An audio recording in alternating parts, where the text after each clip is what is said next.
What is up, Lunch Fam? Happy Friday, and welcome to this week's episode of Liquor On. I'm Christian from Theo and Harris. This is my old man, Rolly. And Rolly just got back from Germany, so we're going to sit down with a couple of bottles of beer and talk about Germany and watches in Germany, what Germany stands for. I'm really excited about it. Let's do it.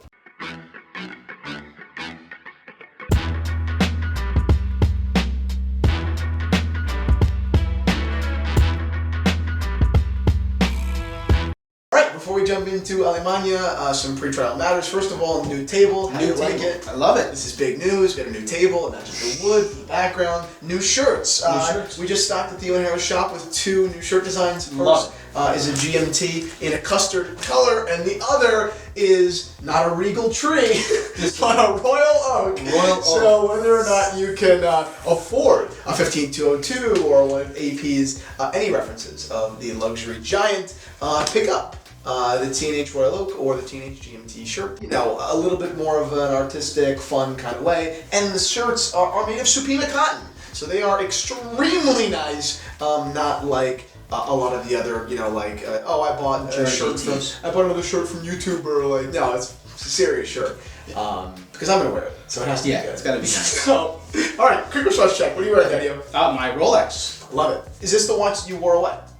I did. And it's a travel watch, so it makes sense. This is my travel watch, so this is what I wore to München. Okay. I'm wearing a Tudor date day with a beautiful white Roman dial. This watch is available in the watch shop at theoandharris.com, and until someone buys it, I'm going to be wearing it because I think it's so gorgeous. It's beautiful. You know, the tritium is beautiful. It's a great watch. Okay, let's crack open a couple of beers. Yeah, let's do this. Yeah. We're the Theo and Harris Hofbrauhaus.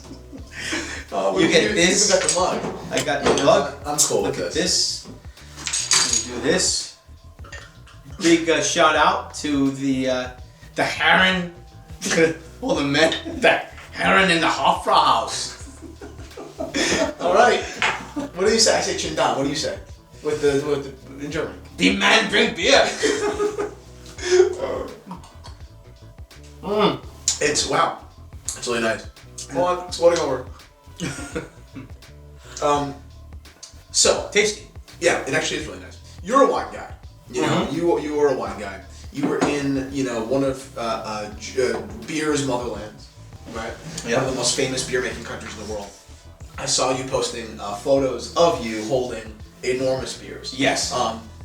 How was the trip? I mean, was the beer impressive? Were you disappointed? How was it? I'm not a beer lover, but when you're in Munich, in Bavaria, you've got to drink beer.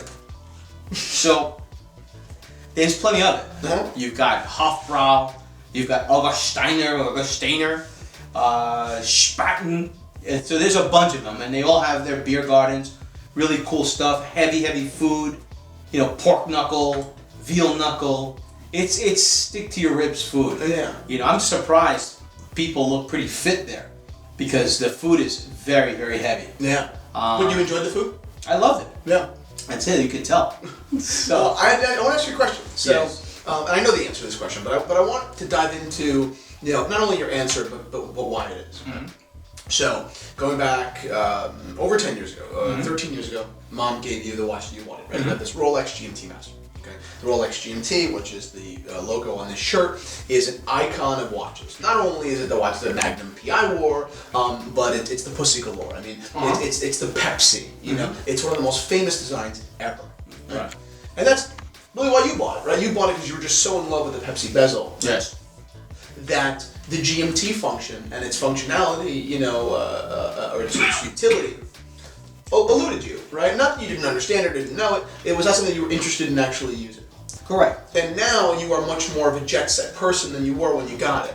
Yeah. So my question is, do you ever use the GMT function? No. And would you ever consider using it just to, you know, have some fun with your watch?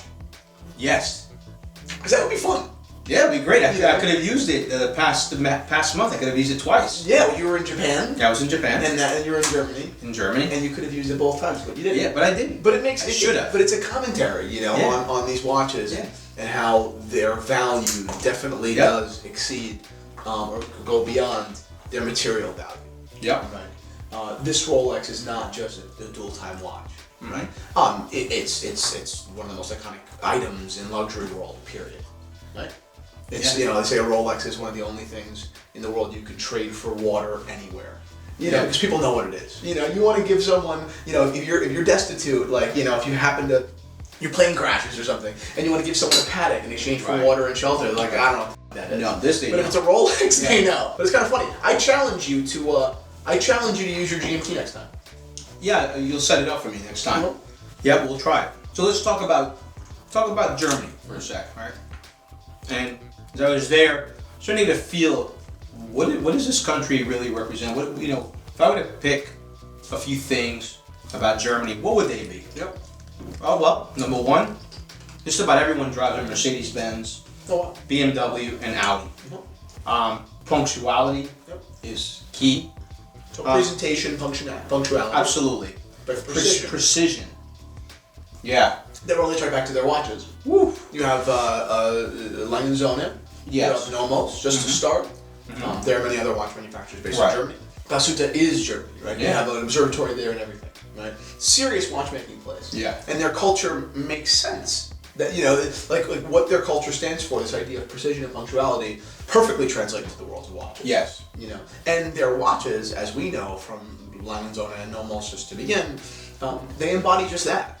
Can they be fancy? Yeah, absolutely. They can be luxurious. Yes. But the watches are also very, very straightforward.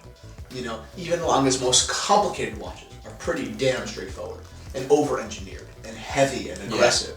And I love that. Whereas the Swiss style of watchmaking tends to just be a little bit, I don't want to say fancier because the Langes are so fancy, but tends to just be a little bit more delicate. Yeah. Whereas the German, this idea of a Lange or a Glashütte original main plate, this thick piece of German silver, finely and widely beveled. It's not as delicate as something from Switzerland, which I think is very interesting. Yeah, but that's the German attitude. What's right? that? Just bold, very precise, or exactly where they stand. Strong. It's strong. Well, talk about some of the interactions you had while you were in Germany.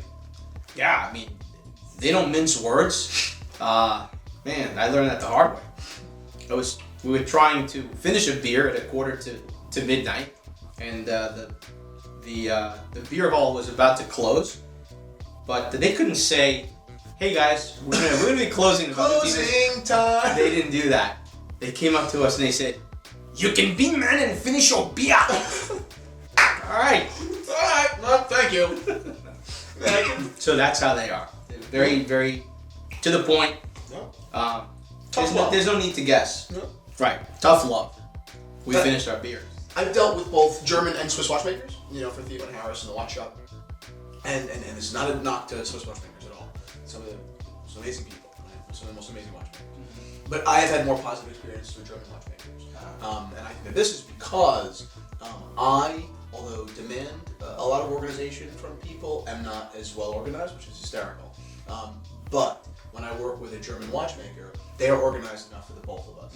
And I love that. I'm talking about so thorough. No, there's not a level of trust. Like, trust doesn't come into it. This is what you're getting. Here are all the stats about it. And here's everything. Here you go. Move on your way. Give me my money. You know what I mean? Whereas the Swiss tends to just kind of be a longer process or a more, I don't know, it becomes like a more, I don't want to say just longer, but it's just a more roundabout way to arrive at the same end. Whereas when I work with a German watchmaker, it is very, you wanted a service on a Rolex take test. I've tested it in 8 positions, I did this, I did this, I did this, I did this, and here you go, and it's done in 3 weeks, and that's it. And your status updates every 4 days. Like, I'm like, wow, that's amazing. Like, that's really cool. Right. So I don't know many Germans, didn't grow up with many Germans, but being in watches, it's probably the second most highly regarded watchmaking country in the world, behind Switzerland. And those who are really in the know don't necessarily regard Germany behind Switzerland. That's kind of just more of a global point of view. Right. So anyway, I'm a big fan of Germany. I like to go. We said this. I really would like to go to Germany. I think it's a wonderful place to go visit. A lot of history, of course. A great vibe, great scene. Yep. Obviously European, but they've got their own sensibility, very different than being in Italy. Yep. You know it there. You know that you're not in Italy. Yeah. Although Munich has a lot of Italian influence, I ate as much Italian food there as I did German food. That's so funny. Yeah, and pretty good, very good food.